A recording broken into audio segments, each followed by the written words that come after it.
Ricas bendiciones de Dios nuestro Padre y de nuestro Señor Jesucristo, que en esta mañana nos concede la oportunidad de poder tener a mano una Biblia donde estudiar su voluntad revelada para nuestras vidas y para toda la humanidad.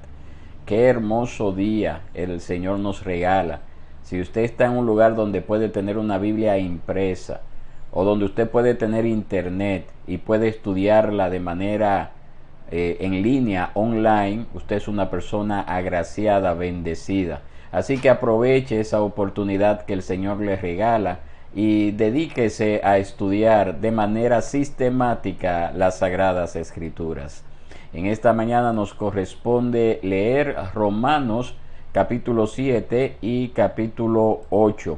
Así que sin pérdida de tiempo, vámonos a nuestra lectura. Dice así la palabra del Señor.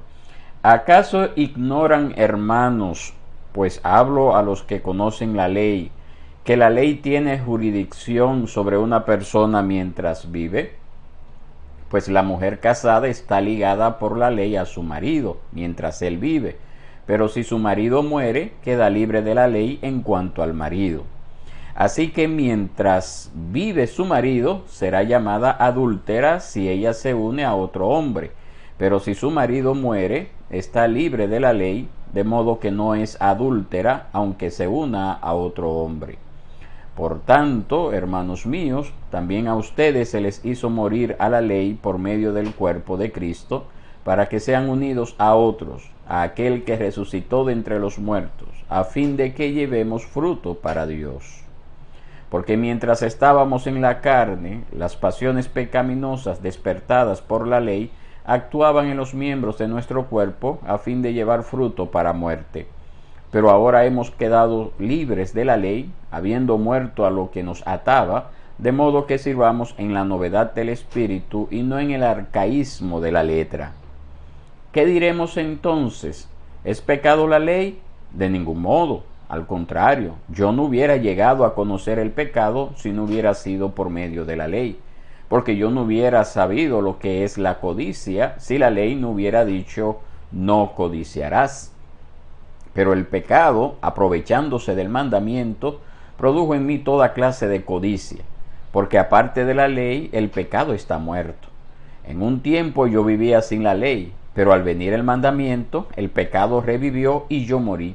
Y este mandamiento, que era para vida, a mí me resultó para muerte, porque el pecado, aprovechándose del mandamiento, me engañó, y por medio de él me mató. Así que la ley es santa, y el mandamiento es santo, justo y bueno. Entonces, ¿lo que es bueno vino a ser causa de muerte para mí? De ningún modo. Al contrario, fue el pecado, a fin de mostrarse que es pecado al producir mi muerte por medio de lo que es bueno, para que por medio del mandamiento el pecado llegue a ser en extremo pecaminoso. Porque sabemos que la ley es espiritual, pero yo soy carnal, vendido a la esclavitud del pecado. Porque lo que hago no lo entiendo, porque no practico lo que quiero hacer, sino que lo que aborrezco, eso hago. Y si lo que no quiero hacer, eso hago, estoy de acuerdo con la ley, reconociendo que es buena. Así que ya no soy yo el que lo hace, sino el pecado que habita en mí. Porque yo sé que en mí, es decir, en mi carne, no habita nada bueno. Porque el querer está presente en mí, pero el hacer el bien no. Pues no hago el bien que deseo, sino el mal que no quiero, eso practico. Y si lo que no quiero hacer, eso hago, ya no soy yo el que lo hace, sino el pecado que habita en mí. Así que queriendo yo hacer el bien, hallo la ley del que el mal está presente en mí. Porque en el hombre interior me deleito con la ley de Dios, pero veo otra ley en los miembros de mi cuerpo que hace guerra contra la ley de mi mente y me hace prisionero de la ley del pecado que está en mis miembros. Miserable de mí, ¿quién me librará de este cuerpo de muerte? Gracias a Dios por Jesucristo, Señor nuestro.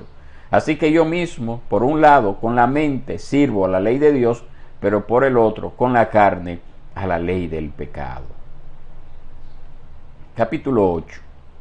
Por tanto, ahora no hay condenación para los que están en Cristo Jesús, los que no andan conforme a la carne, sino conforme al Espíritu.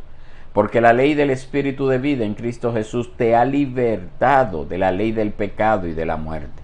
Pues lo que la ley no pudo hacer, ya que era débil por causa de la carne, Dios lo hizo, enviando a su propio Hijo en semejanza de carne de pecado, y como ofrenda por el pecado, condenó al pecado en la carne, para que el requisito de la ley se cumpliera en nosotros, que no andamos conforme a la carne, sino conforme al Espíritu. Porque los que viven conforme a la carne ponen la mente en las cosas de la carne, pero los que viven conforme al Espíritu en las cosas del Espíritu. Porque la mente puesta en la carne es muerte, pero la mente puesta en el Espíritu es vida y paz. La mente puesta en la carne es enemiga de Dios, porque no se sujeta a la ley de Dios, pues ni siquiera puede hacerlo. Y los que están en la carne no pueden agradar a Dios. Sin embargo, ustedes no están en la carne, sino en el Espíritu, si en verdad el Espíritu de Dios habita en ustedes. Pero si alguien no tiene el Espíritu de Cristo, el tal no es de él. Y si Cristo está en ustedes, aunque el cuerpo esté muerto a causa del pecado, sin embargo, el Espíritu está vivo a causa de la justicia. Pero si el Espíritu de aquel que resucitó a Jesús de entre los muertos habita en ustedes, el mismo que resucitó a Cristo Jesús de entre los muertos, también dará vida a sus cuerpos mortales por medio de su Espíritu que habita en ustedes. Así que, hermanos, somos deudores, no a la carne, para vivir conforme a la carne. Porque si ustedes viven conforme a la carne, habrán de morir. Pero si por el Espíritu hacen morir las obras de la carne, vivirán. Porque todos los que son guiados por el Espíritu de Dios, los tales son hijos de Dios. Pues ustedes no han recibido un espíritu de esclavitud para volver otra vez al temor, sino que han recibido un espíritu de adopción como hijos, por el cual clamamos, Abba, Padre. El Espíritu mismo da testimonio a nuestro espíritu de que somos hijos de Dios. Y si somos hijos, somos también herederos, herederos de Dios y coherederos con Cristo, si en verdad padecemos con Él, a fin de que también seamos glorificados con Él. Pues considero que los sufrimientos de este tiempo presente no son dignos de ser comparados con la gloria que nos ha de ser revelada. Porque el anhelo profundo de la creación es aguardar ansiosamente la revelación de los hijos de Dios.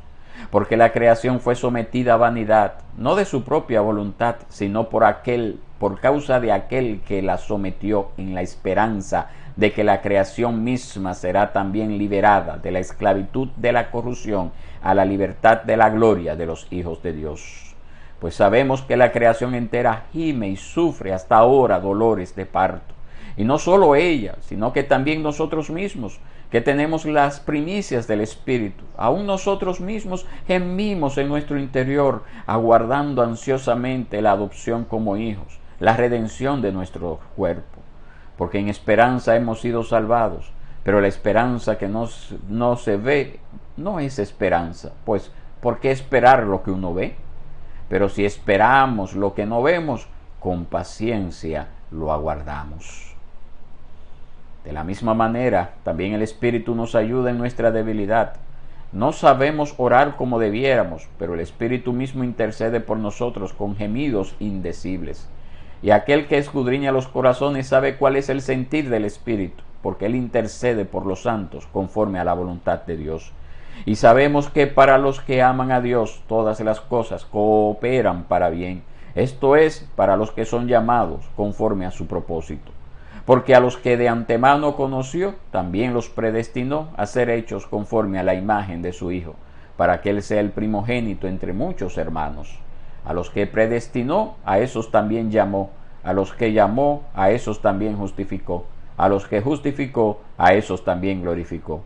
Entonces, ¿qué diremos a esto? Si Dios está por nosotros, ¿quién estará contra nosotros?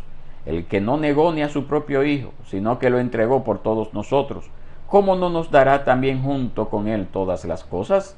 ¿Quién acusará a los escogidos de Dios? Dios es el que justifica. ¿Quién es el que condena? Cristo Jesús es el que murió, sí, más aún el que resucitó, el que además está a la diestra de Dios, el que también intercede por nosotros. ¿Quién nos separará del amor de Cristo? ¿Tribulación, o angustia, o persecución, o hambre, o desnudez, o peligro, o espada, tal como está escrito. Por causa tuya somos puestos a muerte todo el día. Somos considerados como ovejas para el matadero. Pero en todas estas cosas somos más que vencedores por medio de aquel que nos amó. Porque estoy convencido de que ni la muerte, ni la vida, ni ángeles, ni principados, ni lo presente, ni lo porvenir, ni los poderes, ni lo alto, ni lo profundo, ni ninguna otra cosa creada nos podrá separar del amor de Dios que es en Cristo Jesús, Señor nuestro. Muy bien, esta ha sido la lectura de esta mañana, Romanos capítulo 7 y capítulo 8.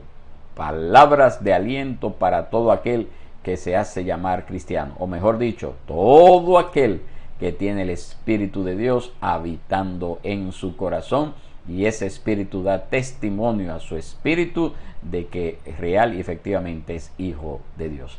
Que Dios les bendiga, que Dios les guarde, y será hasta el día de mañana.